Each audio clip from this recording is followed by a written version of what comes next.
I've got 6 o'clock, so I'm going to go ahead and call to order our regular session of September 25th, 2018. First item that we have on the agenda this evening is an opening prayer and the pledges of allegiance to the flags of the United States and the state of Texas. Councilmember Kaiser will lead us in that. If you'll join me in standing, please. Lord, thank you on behalf of everyone gathered here this evening.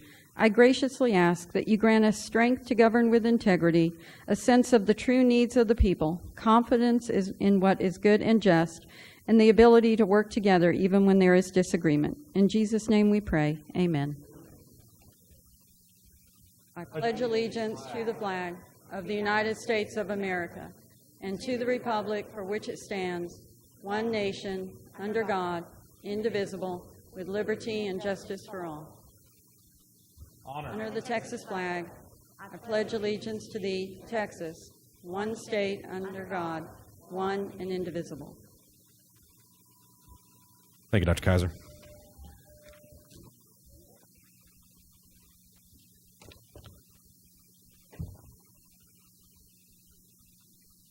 All right, first thing that we have following the opening items is a presentation, and that's a proclamation recognizing Fire Prevention Week, and I'll invite Chief Long to come down. I'll join him.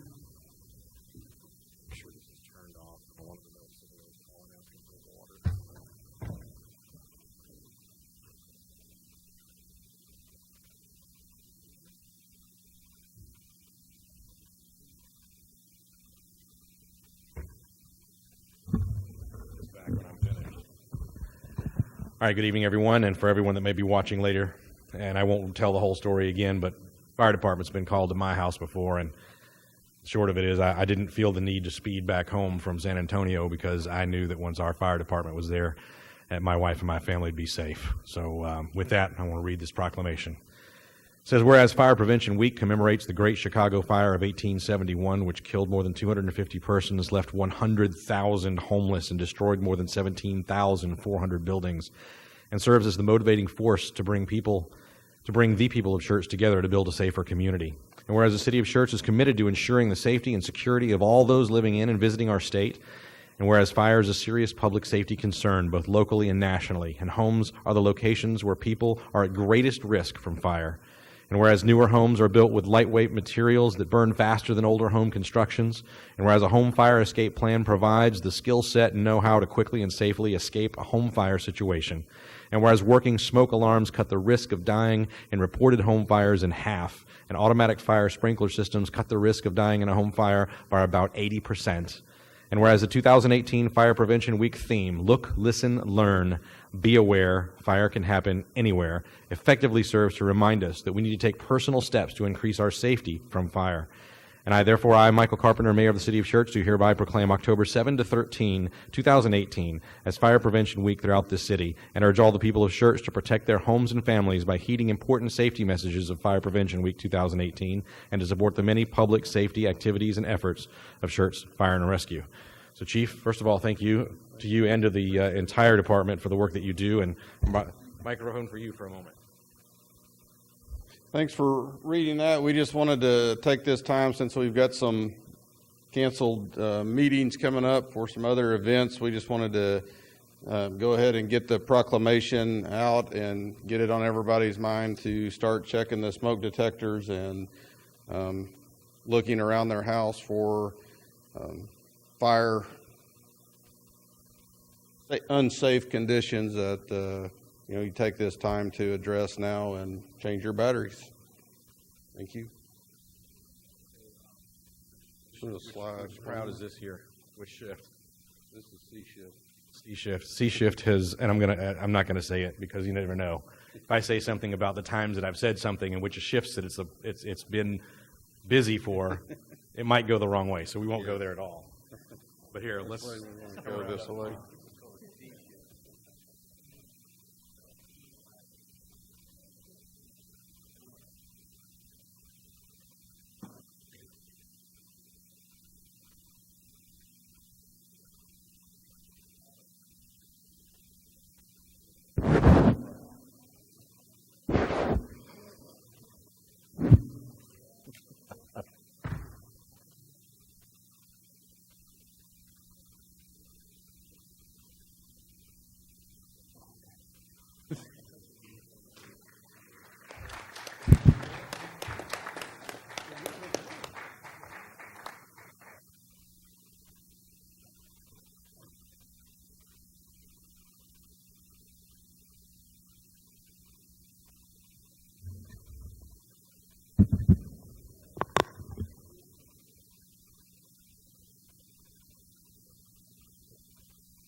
All right, next on the agenda this evening, we have announcements of upcoming city events, and as the duties of Mrs. Gonzalez. Yes, thank you, Mayor. All right, so coming up on Saturday, September 29th, we have Breakfast with the Blue. That's from 8:30 to 10:30. It's going to be at the Whataburger on 3009. That evening is the Star Party that takes place at Crescent Bend Park from 7:30 to 10:30. If there's more questions or information needed, contact the Schertz Parks and Recreation Department at extension 1850. On Tuesday, October 2nd, we are canceling the City Council meeting that night to support National Night Out. Brenda and Miss Helen will get with you guys, but as far as arriving at the building at 5:30 and then divide into teams and depart from there. On Saturday, October 6th is the Dunkin' for Pumpkins event that takes place at the Schertz Aquatic Center at 6 p.m. I'm told that pre-registration is required, so contact the Y at extension 1900 for that. On Sunday, October 7th is our rescheduled Schertz Turn 60 event. That's from 4 to 8 p.m. on Main Street. It'll have food, festivities, and fun, and fireworks, hopefully, at 7:30. So we have information on Schertz.com for the schedule events for that afternoon. On Monday, October 8th, the city offices will be closed in observance of Columbus Day. Tuesday, October 9th, the council meeting is canceled to attend the Texas Municipal League Conference. On October 16th, which is a Tuesday, is the next chamber luncheon at 11:30 at the Schertz Civic Center. And then early voting begins October 22nd. And you can see the city's website or contact the city secretary's office for election location, dates, and times. Thank you. Thank you, ma'am. Next item on the agenda this evening, announcements and recognitions by the acting city manager. Mr. James, anything this evening? I don't have anything to add this evening either. So the next item we have, hearing of residents, and we've got two folks signed up in the same little square, so I'm going to just go as if I've got 1, 2, and 3. So first up, Liza Stockwell. Very fine. That's if you wish. You know, I can see that it could, any harm that could possibly come from it, so certainly. Awesome. Good evening to all of you city council members, to Schertz and acting city manager, Mr. Brian James, and of course, Mayor Michael Carpenter. We are Lisa Stockwell and Mike Turner, and our company is Turner Outdoor Advertising. We both live in New Braunfels, and we've been in business for almost 30 years. We're both members of our company's members of the chamber as well. The reason we're here today is we've got 2 billboards along 35 at Wiederside Road at the northeast corner of Wiederside and 35, and we need y'all's help in relocating the signs. This TxDOT is doing a taking on the property, and so we're going to have to relocate them about 50 feet over. We're not changing in the signs. We're going to want to move the same signs over. Yeah, excuse me, I'm a little nervous. I'm not much of a public speaker. Quite all right. Anyway, so they're doing that. I don't know, who knows when it'll be done, but they've already started on the property takings of different places, and I guess it's going all the way from 410 to 1103, the widening of the highway. Anyway, we're a small company, and we're local, and, I built those signs about 20 years ago myself, when I was skinnier and a lot younger. But, TxDOT's agreed to let us move the signs or wants us to move the signs. We really just need the city's permission to do so. Okay. Sure, I had some better stuff written down, but like I said, I'm not much of a public speaker. It is not by choice. We just wanted to say, it's not any revision of our sign, but it is because of eminent domain of what's happening with the expansion. Yeah, we don't want to move them, but we're being forced to. And so we were just,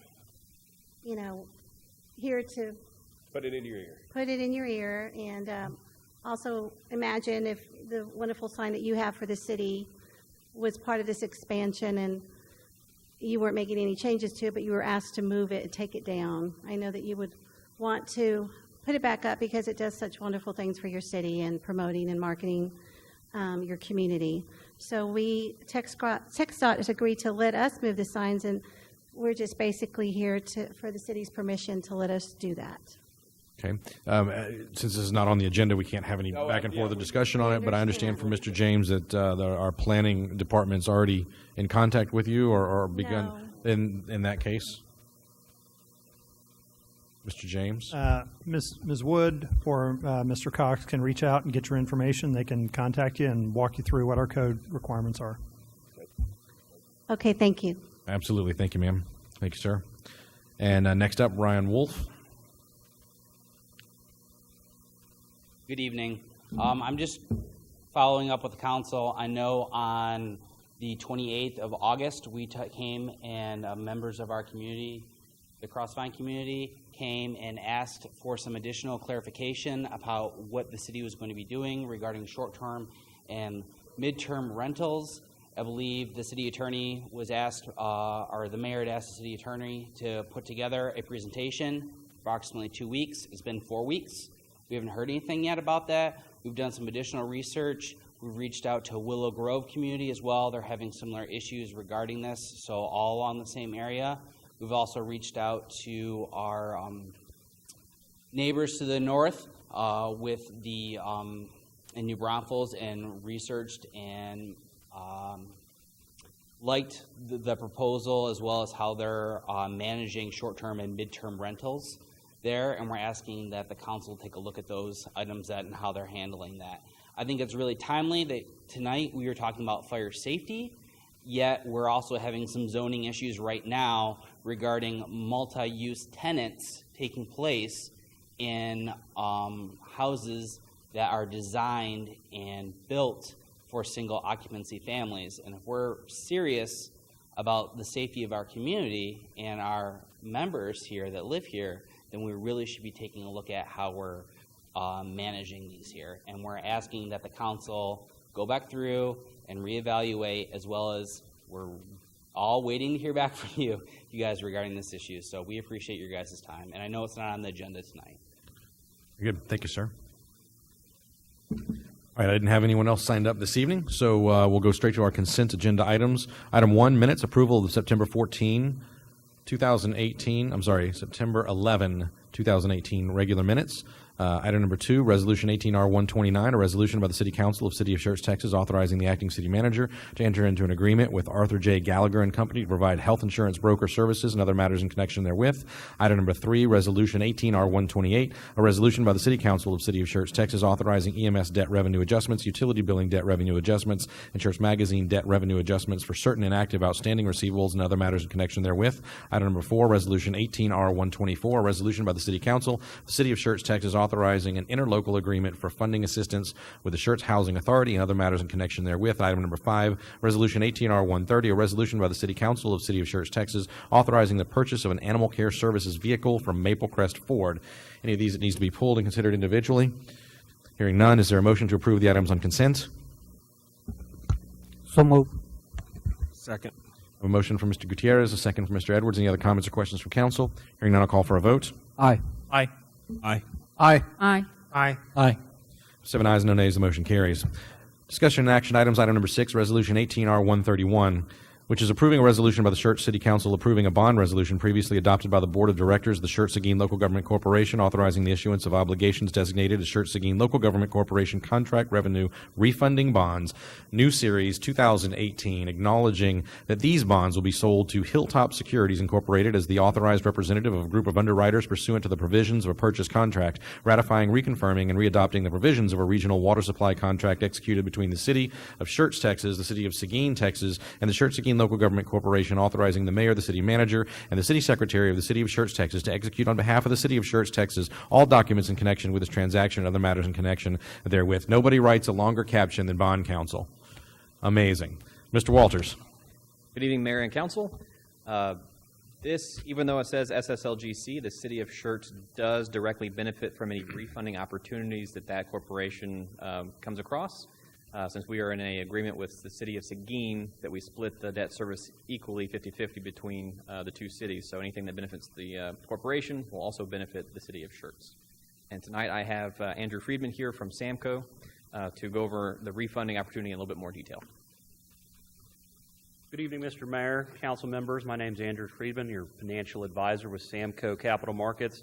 handed out a brief 2-page summary of this refunding for debt service savings. I believe you've been briefed on this one time already.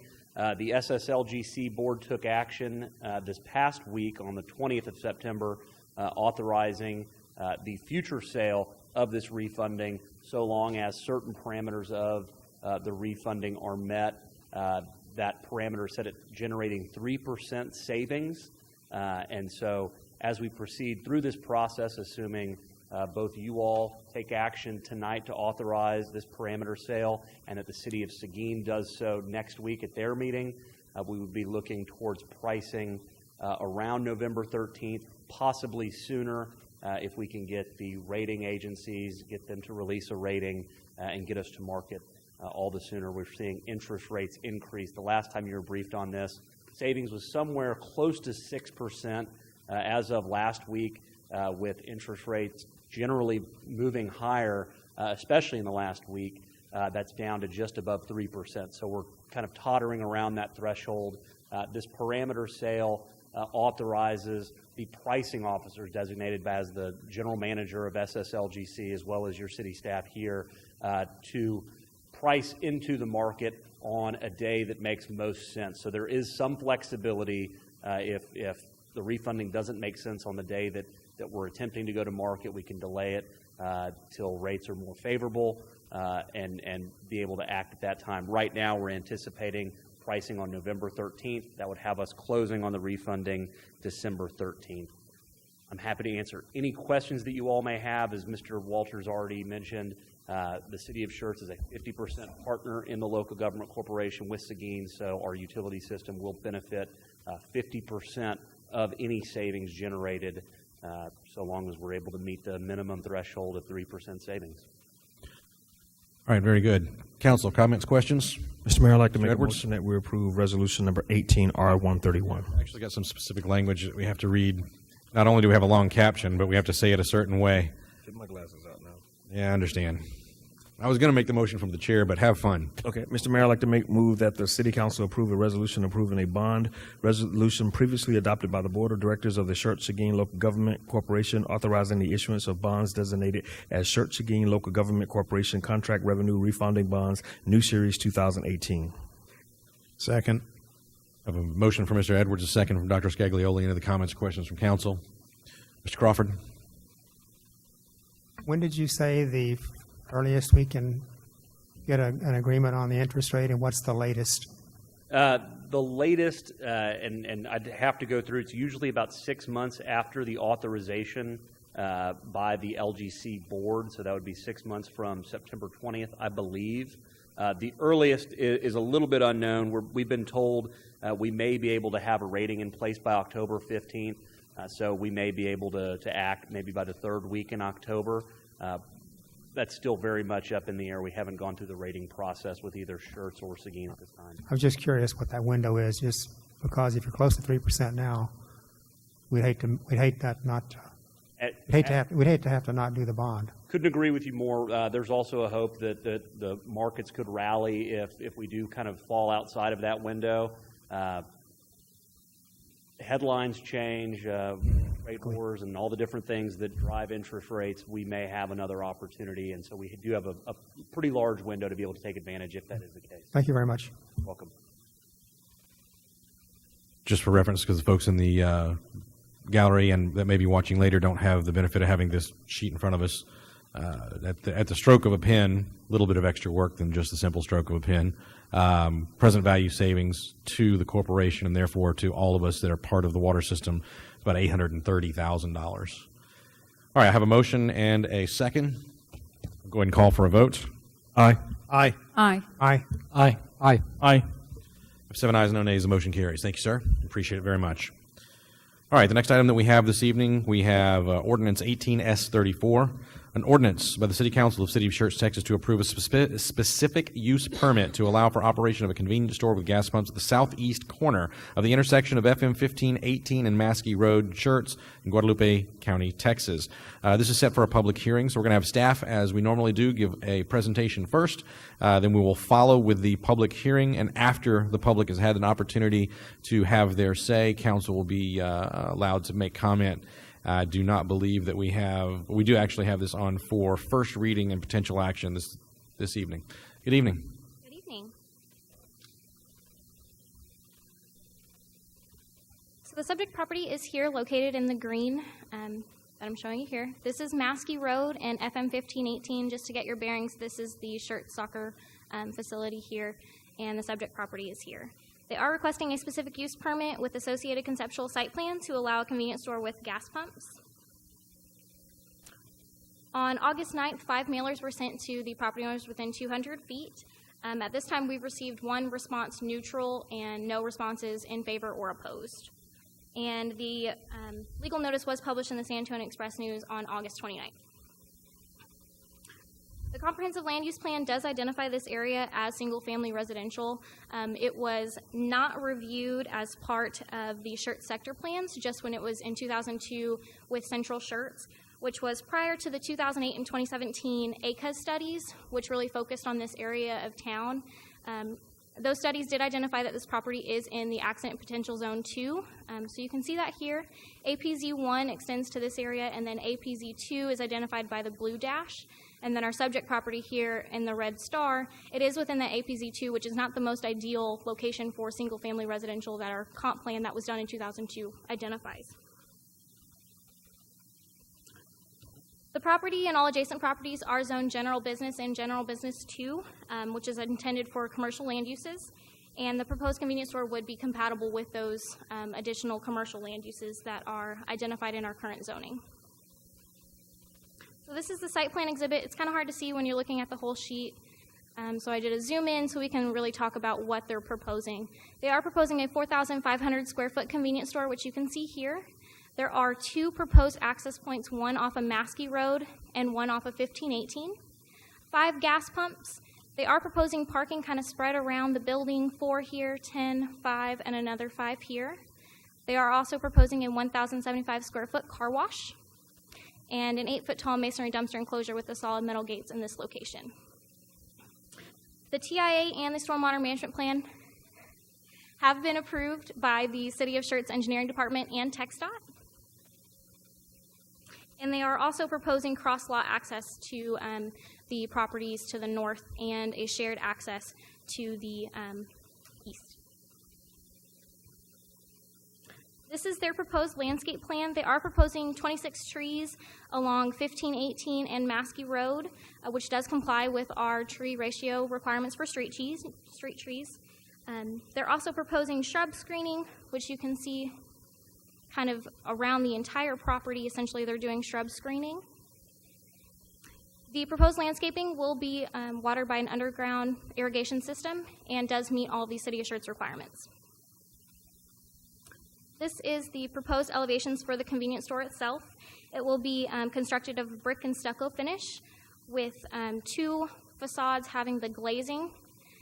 The glazing, the building materials, and the horizontal and vertical articulations do meet our City of Schertz standards. This is the car wash elevation, which will be constructed of brick. The gas canopy, which is brick and stucco. Like I had mentioned earlier, since this property is within APZ2, and this is a zoning-related application, we are required per the UDC to send it to Randolph Air Force Base to get their acknowledgement and opinion. So this is their response. It states, per the land use compatibility guidelines, convenience stores with fuel pumps shall have a maximum floor area ratio of 0.22. Community planning is of the opinion that approving this request with conditions limiting the floor area ratio to 0.22 for the convenience store with fuel pumps will not adversely impact operations and delivery missions of JBSA Randolph. Staff did complete calculations of the floor area ratio, and the current proposal is under that guideline. So staff is making a recommendation of approval of this SUP based on the following conditions. No additional development will be allowed on this property that would cause the floor area ratio to exceed 0.22. A building permit is approved within 1 year of the adoption of the SUP, and the use begins operation within 2 years of issuance of the necessary building permits. So that first one we're doing, essentially because Randolph kind of made that recommendation for this, we feel like that's appropriate as well. And then the second 2 are our standard clauses for specific use permits. The Planning and Zoning Commission did hear this on August 22nd. They held a public hearing and did make a recommendation of approval of the specific use permit 5-1. And we do have a representative of the applicant here. All right, thank you, ma'am. At this time, we're going to hold our public hearing. When you come forth, if you decide that you'd like to speak, if you just give us your name and your address for the record for the city secretary. We ask that you keep your commentary to roughly 3 minutes, but I've got a little bit of leeway for that. And that said, we'll go ahead and open the public hearing at this time. Yes, sir. My name is Kevin Love, address 2007 Encino Cliff, San Antonio. I'm a representative of the applicant.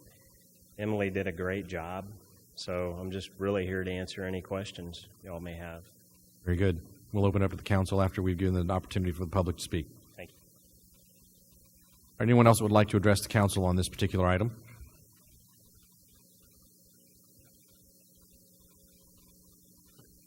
Does not appear that I have any takers. Given that, I'm going to go ahead and close the public hearing at this time. Open it up to City Council. Mr. Edwards? Mr. Mayor, so I want to be clear that since we recently had a ejection and a crash recently over in our area, Randolph doesn't have a problem with us putting gas tanks in the potential accident zone. They did not indicate any objections or concerns except for that floor area ratio, which is under. Better than having residential there. So. Correct. Okay. Second thing. So as I look at this, if you can blow this up a little bit, this is Maskey Road, am I correct? So Maskey Road is up and down that line. 1518 is on this line, right? The bottom line. The dumpsters, I'm assuming, are right here on Maskey Road. But there's no property behind, there's nothing been built behind this property, right? Correct. There is nothing behind this property on either side. Is there a reason? I have to ask. Is there a reason? Is it access, Kevin, for Republic for our trash trucks, or what is the reason for putting that right there? And I'm going to be known as the dumpster guy, I think. Yeah, I really think. But reality is that I live in this community and I know what happens, and I just don't want. It frustrates me. It really does. We just had this happen with another. We have to have a dumpster. Oh, of course. Where would you like us to put it? Well, okay, you see where it says, we'll move it. I mean, we can move it out. The owner-operator is here. So, I mean, we could move it out to the corner right at the exit of the car wash. Really, a dumpster truck obviously needs to be able to dumpster truck needs to be able to come in, pull forward, and then back out and then come back around. That's why we got it at an angle. Can you go back to the landscape plan? Okay. How about putting it right here? We have planted more trees. Yeah. We've got a lot of trees on this project. We could add more trees. We could put it at the exit of the dumpster, or at the exit of the car wash. We could move it to. Kind of hard to move on the other side of the car wash, but I mean we're flexible in where we could put it as long as a dumpster truck can come in and get it. So typically these particular vehicles, they come through at 4 or 5 in the morning. I know at my location they come at 7:30. But again, I will say this. I say this as I spoke the last time about this. Guys, every weekend we are dealing with people dumping things, and the beautification of this community, or keeping it beautiful, is paramount to me.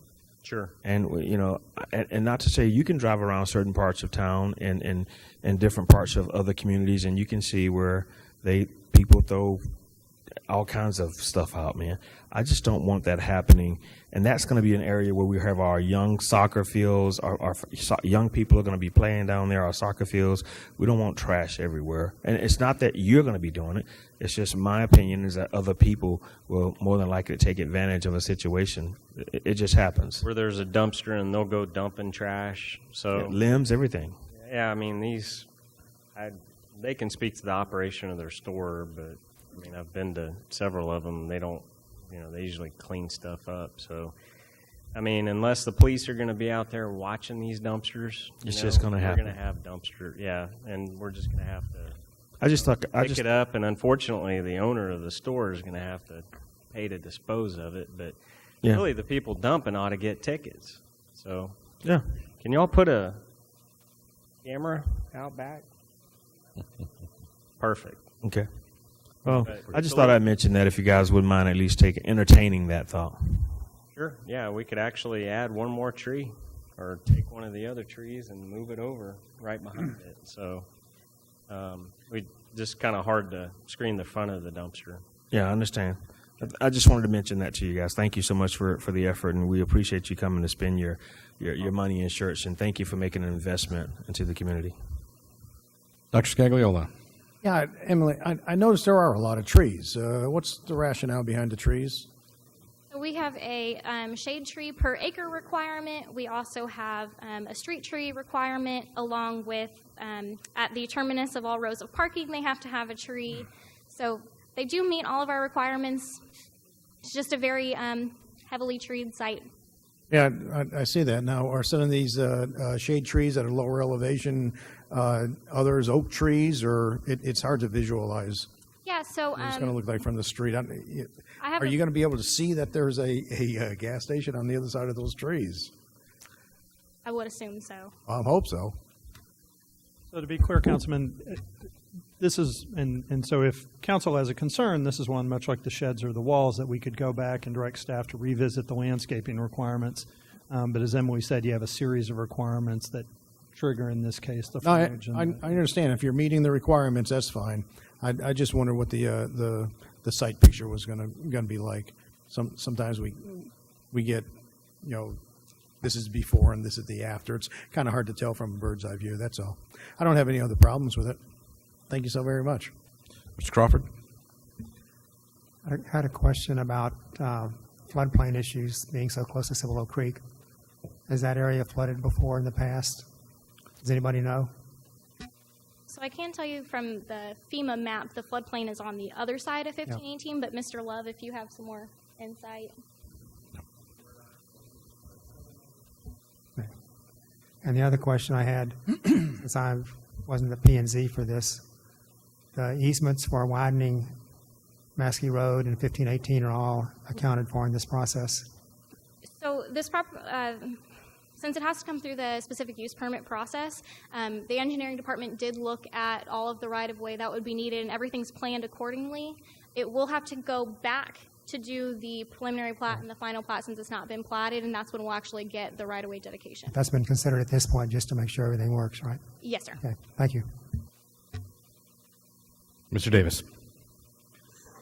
I share Councilman Edwards' concern. He has me confused on this one because on our last special use purpose, the dumpster was in the front and he wanted to move to the back, and this one's moved to the back, and he's got a problem with the dumpster. But I think the general problem with dumpsters is the legacy dumpsters where they're not in an enclosure, and this one is, which I think is a good thing, and good that you have a camera on it because that will save you some headaches. My only question is are you anticipating this to be a 24-hour operation, or is it going to close down at night or midnight? For those that aren't able to hear, since we're kind of doing this outside of our normal procedure, the answer was the establishment closed at midnight.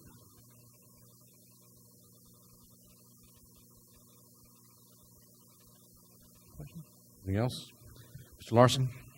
I make a motion that we approve ordinance number 18S34. Second. I have a motion from Mr. Larson, a second from Dr. Kaiser. Any other comments or questions from council? Mr. Crawford? Quick one. The lighting with respect to the Air Force Base is all okay?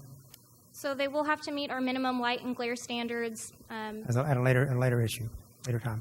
It'll be looked at with the building permit. Okay, thank you. I have a motion and a second. I'll call for a vote. Aye.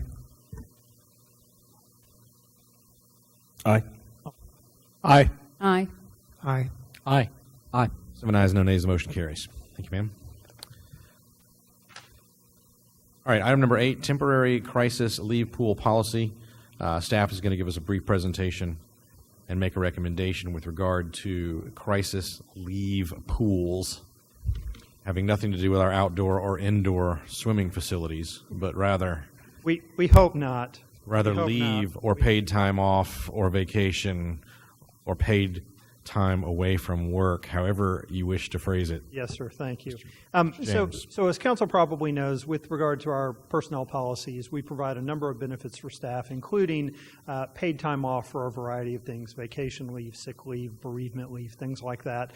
We also, follow our policy references the federal FMLA, Family Medical Leave Act, and so we have all of those policies in place that generally work for most of our staff people and do a pretty good job of it.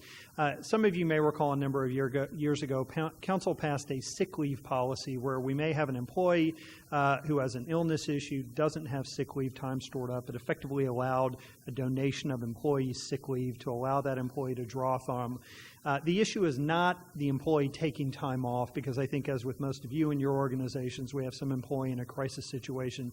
We'd let them take the time off. The problem is they may be in a particular situation, either because of the length of tenure here or something that's happened with them, that they can't take that off paid. And obviously now they kind of have a double whammy. They've got the situation that's going on with them that typically has a financial element to it. They need to deal with it, but then they're sort of stuck in terms of they can't take it off with some kind of pay. Now, obviously, there are fiscal realities of the city, and we have policies and things we have to think about with regard to the taxpayer money. So what we are proposing in this case, unlike the sick leave policy, is effectively, and we want to run this as a temporary, generally for a year. Let's see how it works. There may be something we haven't thought about, and so we need to pull back off of it. But it would effectively allow employees to dedicate vacation time that they have to an employee, for that employee to be able to get paid. We envision it to be an hour-for-hour use of that. So we're not concerned about the dollar value of the vacation dedicated or the dollar value the employee makes. We think generally it'll play out in the city's favor, because often folks are new at the city, maybe in a lower-paid position, that find themselves in this situation. But one of the distinctions is that with regard to vacation leave, we allow employees to accrue up to a certain amount, or they accrue a certain amount every year based on their tenure. They can carry over a certain amount into the new fiscal year, and if they're carrying more than that, effectively they lose it. Now, we have a practice or a policy that allows the city manager to allow them an extra month or two to use that vacation time up. So, for instance, Finance Department generally doesn't take a lot of vacation as we're going through the budget process, so often we'll let those folks say, yeah, once the budget's approved in October, you can take it off or something like that, or we have a particular situation. So what happens, though, is employees don't lose vacation. They take vacation and time off work, which is what we want, and then they carry over. And then when they leave the city's employment, they get paid out for that vacation time. So again, it's up to a capped amount, but they get paid out for it. And so there's a cost to us for the vacation time we give employees. And so the benefit of this is it's generally, we believe, cost neutral, because it's vacation time that either an employee would use to take off or would carry over and get paid out when they left, and they're essentially able to shift it over to another employee. So again, it's intended for very, very significant issues. I've listed a couple in the staff report. So a family member with a terminal illness, that they want to spend some time with them before they may pass away or have to deal with things after the fact, after that occurred. Again, maybe a fire that's destroyed a home or something like that, or a flood that's come through and wiped out a home that the employee has to deal with. And so what we want to do is you to authorize this. We'll flesh out that policy. We'll kind of keep track of it, how it works for a year or so. We can report back to council, and we may want to either make it permanent, we may want to look for another way to deal with this, adjust our policies, or we may say, this isn't working out as we thought, and either at that year or prior to that, we may pull back off it and we'll come to council. So with that, I'll answer any questions. Does anybody have any questions on this one? Mr. Gutierrez. Who's going to be the approving authority to see if it qualifies for the pool? So what we would envision is that typically HR would take the lead on that with input from the executive director, and then maybe the city manager as the final approval authority, or as either an appeal process, is how we would do it. Is there going to be a number of hours that will be limited that each individual can give? Yeah, we likely would. What we'll probably, I don't know that we would limit the amount an employee may dedicate to someone else, but likely what we would do is put a cap on the amount of time that an employee can receive for this.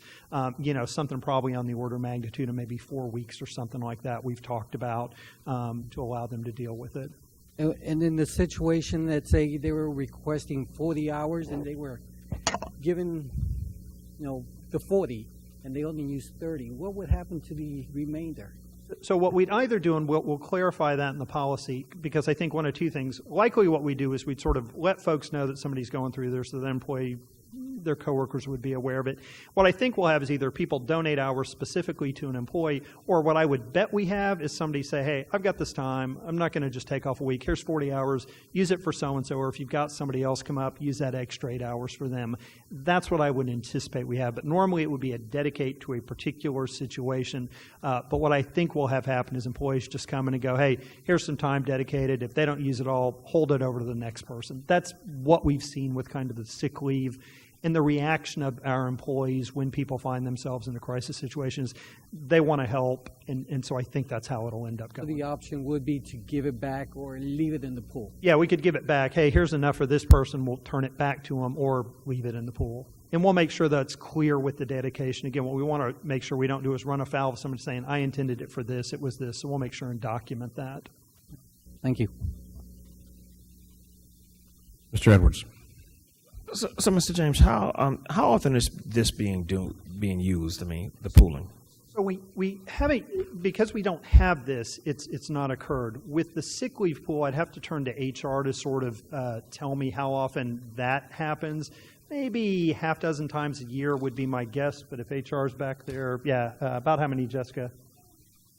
Maybe 15 times on the sick leave pool. But part of the reason we want to do this as a test is to make sure it's clear it's temporary, and so if this happens more than we anticipated, then this probably is not the right solution. So on something like this, I'm assuming 2, 3, 4 times a year is what we'd likely run into. And if it's more than that, in my mind, we're going to need to revisit it because this isn't a workable situation for that. Thank you. Anyone else? Dr. Scagliola. This is legal, right? Yes, sir. We'll certainly vet the final for the city attorney. We want to make sure that we don't discriminate against one employee or another. Yeah. But it's similar to what when we looked at other communities, they have pools that allow people to donate. Oh, this is definitely the right thing to do, as far as I'm concerned. Legality sometimes is a little touchy. Go back to what Councilmember Gutierrez says, the maximum amount that can be donated by any individual. Have you clarified exactly how many? We likely wouldn't cap, or we hadn't anticipated putting a cap on the amount of time that an employee can donate going forward. We've got employees that can carry over if you've been here 6 to 10 years, it's 200, 240 hours, something like that. The reality, if you're not planning to leave, you can donate 40, 80 hours and you'll accrue that in fairly short order. So we haven't talked about capping the amount someone can donate, particularly for employees who are here an even longer period. I think it's more than 10 years. Jessica, how many hours vacation do they get a week, or how many weeks a year? I think it's 4 weeks a year. So you can see we've got an employee that's been here a while, 4 weeks a year. We've probably got some that take it. We probably have others that don't. I work, I do whatever. And so we haven't talked about a cap on that. One of the things I was trying to avoid is, believe it or not, some people need to take a vacation. They really should, but they don't. Mm-hmm. And they get a whole lot of hours at the end of the year, and they end up losing them. It's use it or lose it. I know it's the policy that we prefer people to take their leave. So I don't want this to, I got a bunch of use or lose. I think I'll just donate it to this fund. Do you see that as a concern? I don't see that as an issue. Again, and I will say this, from sort of past practice, what I anticipate having is a whole bunch of city employees want to do something to help. So even if they go, here's 8 hours, here's a day for me, I think we'll have a lot of people wanting to donate and contribute. Again, we're relatively still a small organization. I think people feel kind of helpless in those situations, and if here's something I can do and it means missing some vacation. But Yeah, I understand. I would agree. We need people to take vacation and not burn out. The other thing, once the pool gets built up, when do you drain the pool? When does it start again? Yeah, we'll obviously track how much that people use and how much people turn in. We'll track whose we draw down from, and then at the end of the year period, we'll return that to folks if we've got unleave sick leave, if we decide to cancel or modify the policy, or carry it over.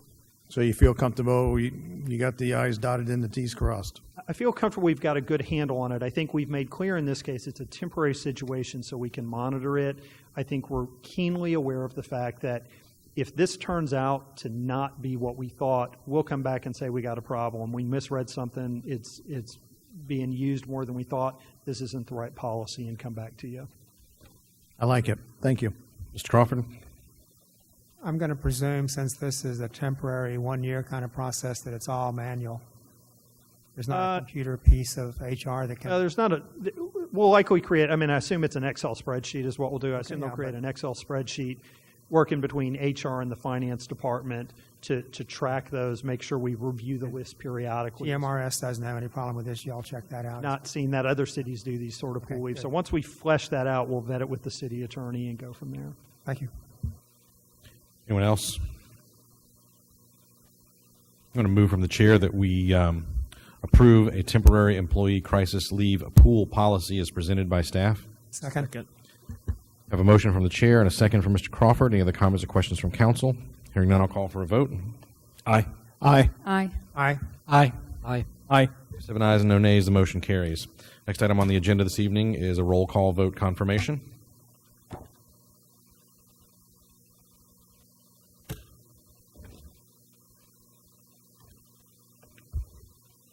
Consent agenda items 1 through 5. Motion was made by Councilmember Gutierrez, seconded by Councilmember Edwards. Mayor Pro Tem Scagliola, Councilmembers Davis, Gutierrez, Larson, Edwards, Kaiser, Crawford voted yes. No one voted no. Motion passed. Item number 6, resolution number 18R131. Motion was made by Councilmember Edwards, seconded by Dr. Scagliola. Mayor Pro Tem Scagliola, Councilmembers Davis, Gutierrez, Larson, Edwards, Kaiser, Crawford voted yes. No one voted no. Motion passed. Item number 7, ordinance number 18S34 on first reading. A motion was made by Councilmember Larson, seconded by Dr. Kaiser. Mayor Pro Tem Scagliola, Councilmembers Davis, Gutierrez, Larson, Edwards, Kaiser, Crawford voted yes. No one voted no. Motion passed. The approval of the temporary crisis leave pool policy. Motion was made by the chair, seconded by Councilmember Crawford. Mayor Pro Tem Scagliola, Councilmembers Davis, Gutierrez, Larson, Edwards, Kaiser, Crawford voted yes. No one voted no. Motion passed. Thank you, ma'am. Next item, we have a brief workshop, discussion, possible action regarding the minute transcription style of the official city council minutes. I'm going to turn this over to Dr. Kaiser since she requested it.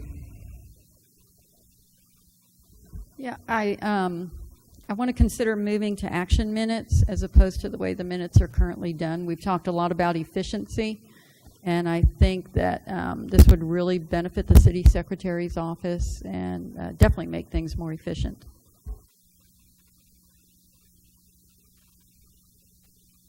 Mr. Larson.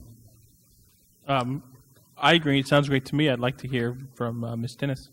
Yes. Hang on just a minute, if you will. Anyone else before I turn it over to Mrs. Dennis? Mrs. Dennis. You know, it couldn't be more perfect timing, Dr. Kaiser. Thank you very much. Because, you know, we did a tax increase, and so one of the first things we're looking at is reducing time, saving some money, a little bit more accuracy, and as you can see, it will cut down a lot of time. You know, we do have the DVDs, but now we have the minutes on our website on YouTube, and so we have that medium that for individuals that really want to know what was going on. I mean, you know, it's going to be obvious, you know, because it's going to have brief stuff in it, you know. And when someone says for the record, that's information that's going to be put in the record. I concur with you. I think this is a great time to move on it for efficiencies as we move, you know, into other things that we can do, because we're going to have other wonderful meetings. I totally agree with this. I think this is a great idea. Right now, we keep the DVDs for 5 years. We can keep them longer. Minimum, the state says, we keep them for 90 days after the minute transcription. So we already keep the DVDs for 5 years. I concur with this. I agree with this, and it sure would help help the transcription of the minutes.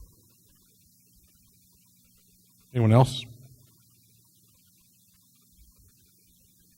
Mayor, Sure. this is an action item, correct? Yes, it is.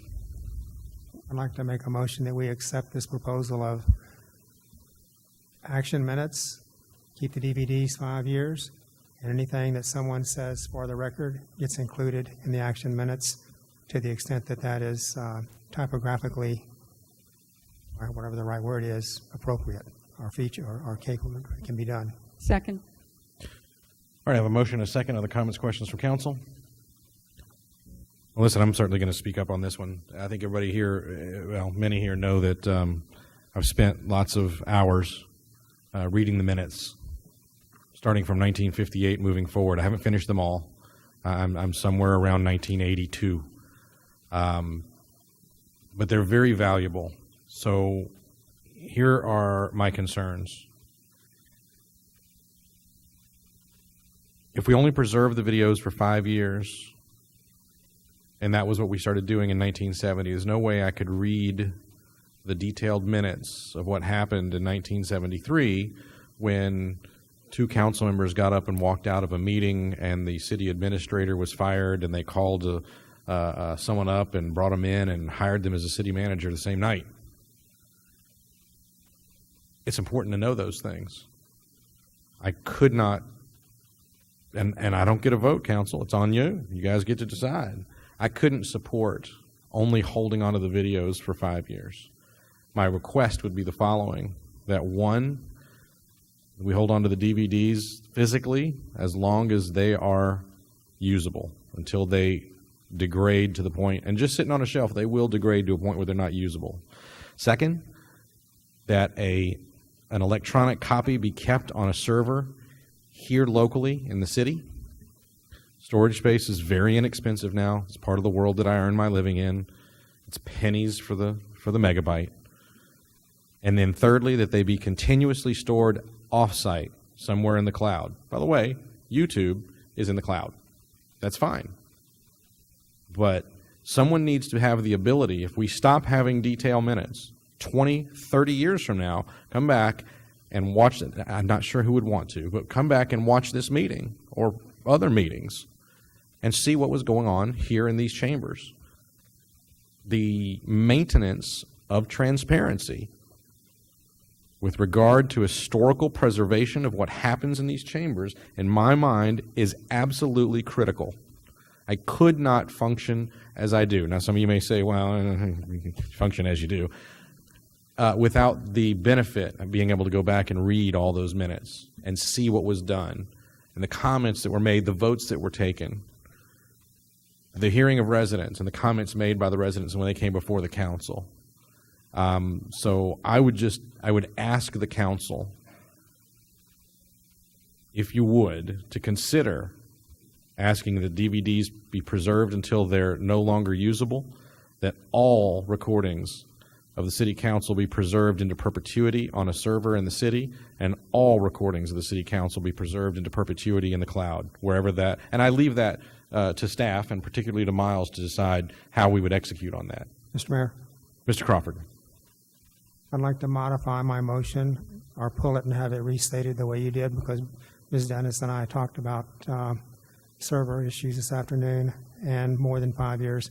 She can keep them longer than 5 years as DVDs.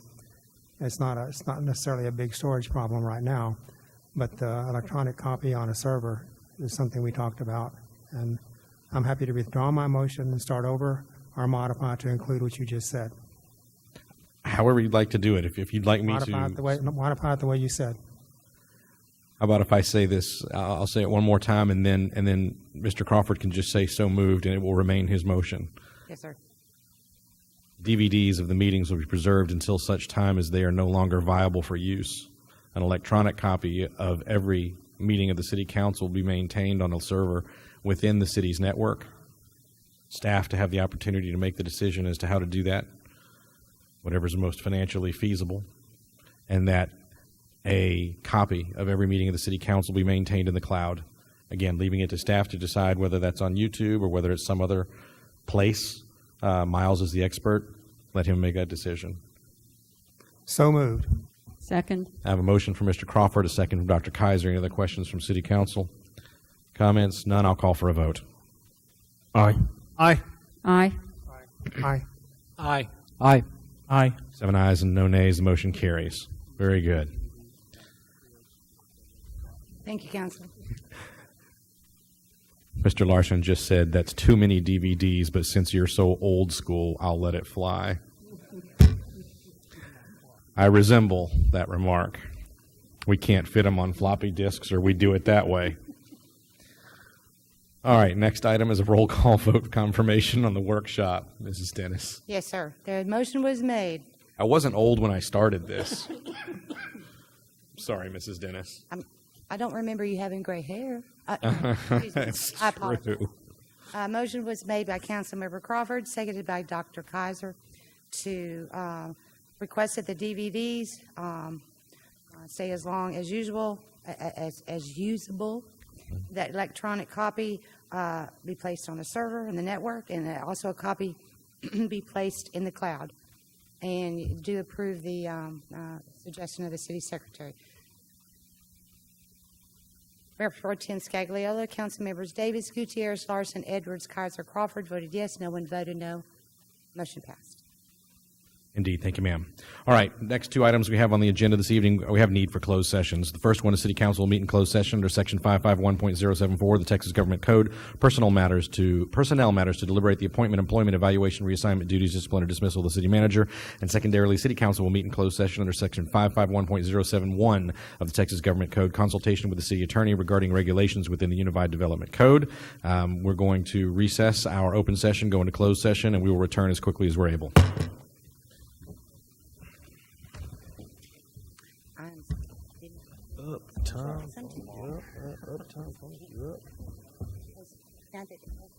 So I'm going to be known. Next item we have on the agenda, we have taking any action based on discussions held in the closed session under agenda items 9 and 10. We have no action to take on either, and therefore no roll call vote confirmation. We'll move then to requests and announcements by the acting city manager. Anything further, Mr. James? No, sir. Request by the mayor and council members that items be placed on a future city council agenda. Anything that we don't have that we need to have? And doesn't look like there is. Announcements by the mayor and council members. We'll start with Mayor Pro Tem Scagliola. Nothing tonight, sir. Very good. Mr. Davis? Nothing, sir. Mr. Gutierrez? Couple of things. Special thanks to Brenda Dennis for the HOA gathering. A lot of great comments on that one. Also attended the Rose Garden Elementary School ribbon cutting. That's a very impressive school. Danville Middle School also had a health and wellness fair, and I saw the fire department out there. Thank you for attending that one. And this morning we also had the Schertz hiring fair. Thanks to the economic development team for putting that all together. Appreciate it. Kyle, Patty, Jennifer, and Drew, thanks. Very good. Mr. Larson? Nothing. Mr. Edwards? Yes, sir. Again, Schertz Economic Development Corporation for putting on the hiring fair this morning. That was great.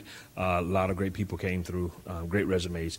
Second thing, last Sunday at Journey Fellowship, I don't know what team responded, but the person that they responded to was actually a retired paramedic from Houston. And just want to let you guys know some of the things that he said to me. If you guys could take this back to them and let them know, whatever team that was, he gave them such high regard and such great credibility. And I don't even know if they knew he was a retired paramedic, but he was really thankful. And I just want to share that. Great people that responded to that call on Sunday morning. So thank you if you could convey that to them. All right. Very good. Dr. Kaiser? Nothing. Mr. Crawford? I attended the HOA president's meeting, and that was pretty well attended by the presidents of the HOAs around Schertz. At least 24 out of about, 31, Brenda? So thank you for all the effort that went into that, Cedric's idea and such. The other thing, I went to the Danville Elementary dedication the same night that Ralph went to Rose Garden, and that was very well attended and very nice, and I'm glad I went. Thank you. Very good. Yeah, the meeting between the city council and the HOA leadership was exceptional. Thank you, Mr. Edwards, for bringing that idea forward, and thank you, Ms. Brenda, for making that a reality. That meeting is going to go on long after any of us are serving on city council. It proved to be an extraordinarily valuable gathering of people here in this city. Last week, I also had an opportunity to attend the Austin-San Antonio Corridor Growth Summit put on by the Austin Business Journal and San Antonio Business Journal. There's remarkable things happening. We know them. We're here. We're on the corridor, but the economist that they had presenting talked about the short, mid, and long-term projections for our area between San Antonio and Austin. We need to hold on for the ride. It's going to be pretty remarkable. There was no bad news other than we're going to have to deal with constant growth into the next decade at a minimum. And then I also got to attend the TxDOT State of TxDOT luncheon last week in Live Oak. Also extremely well attended by folks from all over the Tri-County area. And I tell you what, TxDOT, I'm not sure how they're doing it, but they seem to be finding money to invest in building roads without tolls on them. I assume it's because of our current leadership in Austin. I'm going to go ahead and give them that credit without any further comment. Anything else from staff or from council? If not, we stand adjourned. Brian, I had a question, and it